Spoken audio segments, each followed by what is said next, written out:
Di ako karon sa P. Homer, Bulalo, and Balbakwahan sa ilang lamian nga mga pagkaon. Kung kamo nag-crave mo, mukaon mo mga sabaw nga init sa makainit sa gugma nga nag-uro sa inyong mga asawag bana. O unsa pa na din ha? Area lang ang P.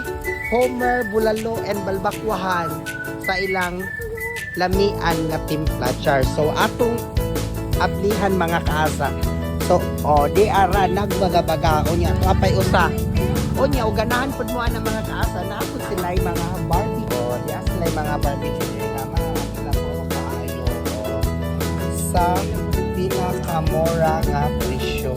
O nya dili ta mag-all mga kaasa kay ang customer kong mga ondiri nindot ang palibot kay open air, fresh air. Unya, tulo na kabuok pataas nga to nya. Pwede na tag mag-extension unya kung mag-uwan food, pwede lang musuta sa ilahang mahiwagang payag o ana.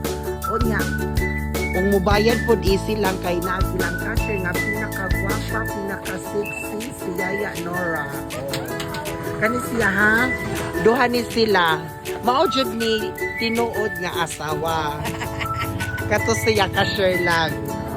Pero fairness, mga gwapa unya dili mo mag-uol kay maabi-abihon ang mga tindera og ang tag-iya. So sa pay inyong gihon. God bless. Love you all. Bye-bye.